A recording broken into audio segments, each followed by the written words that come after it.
के हो यो कहाँ आएको तिमी आज जाने कि बस्ने बस्ने भन रो है अहिले बुवा आएपछि हामी जान्न कि जान्न भन है आइस खै अर्को हैस दिस अर्को हैस भने अर्को हैस खै त ल हाम्रो घर चाहिँ यस्तो छ कि माघे सङ्क्रान्तिको हाम्रो मेरो घरको कटाइ फेरि एक मुठी लिँदैन झ्यापै एक अँगाले काट्दिने फेरि बोक्नु सकिन्छ कि सकिँदैन होला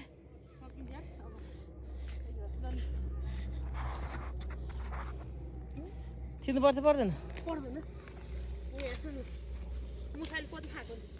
मुसाको दुलो कस्तो छ एक पासी जाने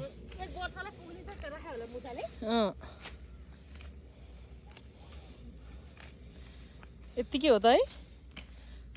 यत्तिकै हो ठाडो पारेर खिच्ने कि लडाएर खिच्ने पुग्छ होला चाहिँ भयो त्यही भन्दैछ नि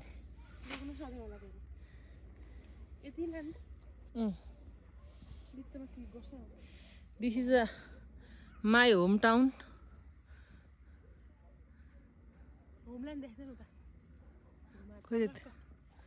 उता पारी घरको पुरानो घर आएन नि त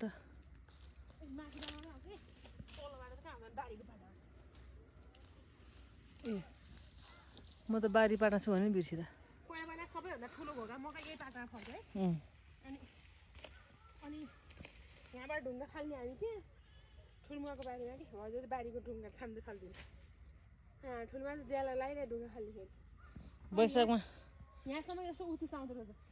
को बेला यहाँ मकै लाउनलाई त छाडमा छाड लडाइ अहिले वैशाखमा आउने थियो